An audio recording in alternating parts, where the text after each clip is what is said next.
আসসালামু আলাইকুম। আজকে আমি আপনাদের দেখাবো পারফেক্ট কোল্ড কফি রেসিপি। এই ম্যাটটি পেয়ে যাবেন নিশিস ক্রিয়েশন নামের পেজে, যেটা আমি ক্যাপশনে লিংক দিয়ে দিব। ওখানে আরও অনেক কিছু আছে ম্যাক্রামের, আপনাদের পছন্দ মতো অর্ডার করতে পারেন। প্রথমে আমি 3 চা চামচ চিনি নিয়ে নিচ্ছি। আপনারা যদি বেশি চিনি খান তাহলে বেশি দিবেন, কম চিনি খাইলে কম দিবেন। কিন্তু কোল্ড কফিতে একটু বেশি চিনির প্রয়োজন, যত চিনি হবে ততই মজা। তারপর 1 চা চামচ কফি দিয়ে দিলাম। তারপর দিয়ে দিলাম নর্মাল টেম্পারেচারের পানি। ঠান্ডা পানিও দেওয়ার দরকার নেই, গরম পানিও দেওয়ার দরকার নেই, নর্মাল পানি দিলেই হবে। তারপর আমি একটা মিক্সার দিয়ে ভালো করে মিক্স করে নিচ্ছি। কোল্ড কফির জন্য এই কফি মিক্সচারটা খুবই প্রয়োজন। আপনারা যদি চামচ দিয়ে নাড়ান তাহলে কোল্ড কফিটা মজা হবে না। বেশ সময় নিয়ে এটিকে মিক্স করতে হবে। মিক্স করতে করতে এটার কালার চেঞ্জ হয়ে যাবে, একটু সাদা কালার হয়ে যাবে। কোল্ড কফির জন্য যত আপনি ফোম বেশি বানাবেন ততই কোল্ড কফিটা মজা হবে।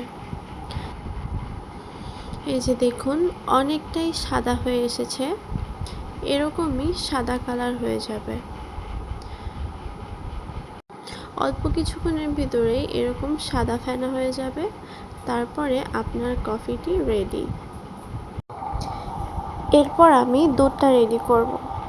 দুধের ভিতরেও চিনি অ্যাড করতে হবে। আমি 3 চা চামচ চিনি অ্যাড করে দিচ্ছি। দুধের ভিতরে চিনি অ্যাড না করলে কফিটা খেতে মজা লাগবে না।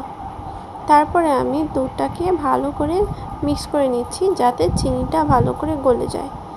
চিনিটা দানা থাকলে আবার খেতে ভালো লাগবে না, তাই আমি মিক্সার দিয়ে ভালো করে চিনিটাকে মিক্স করে দিচ্ছি। আমার পেজটি নতুন, তাই সবার কাছে রিকোয়েস্ট থাকবে আমার পেজটাকে লাইক করে দিবেন এবং ভিডিওটা একটা লাইক করে দিবেন এবং আমার ইউটিউব চ্যানেলে সাবস্ক্রাইব করে দিবেন, যাতে আমি আরও ভিডিও বানাতে অনুপ্রাণিত হই। এরপরে কফি ফোমের ভিতরে আমি দিয়ে দিলাম বরফ। বরফ ছাড়া তো কোল্ড কফি হবেই না। এরপরে দিয়ে দিলাম সেই মিক্স করা গরুর দুধটুকু। তারপর স্ট্র দিয়ে একটু নাড়িয়ে নিলাম, যাতে কফি এবং দুধ মিক্স হয়ে যায়। এই যে হয়ে গেল আমার পারফেক্ট কোল্ড কফি। অবশ্যই আপনারা বাসায় বানিয়ে খেয়ে দেখবেন এটি কেমন স্বাদের হয়, তারপর আমাকে জানাবেন। আশা করি অনেক ভালো লাগবে। একদম রেস্টুরেন্টের স্বাদের কোল্ড কফির রেসিপি। ভিডিওটা ভালো লাগলে অবশ্যই লাইক দেবেন। Thank you.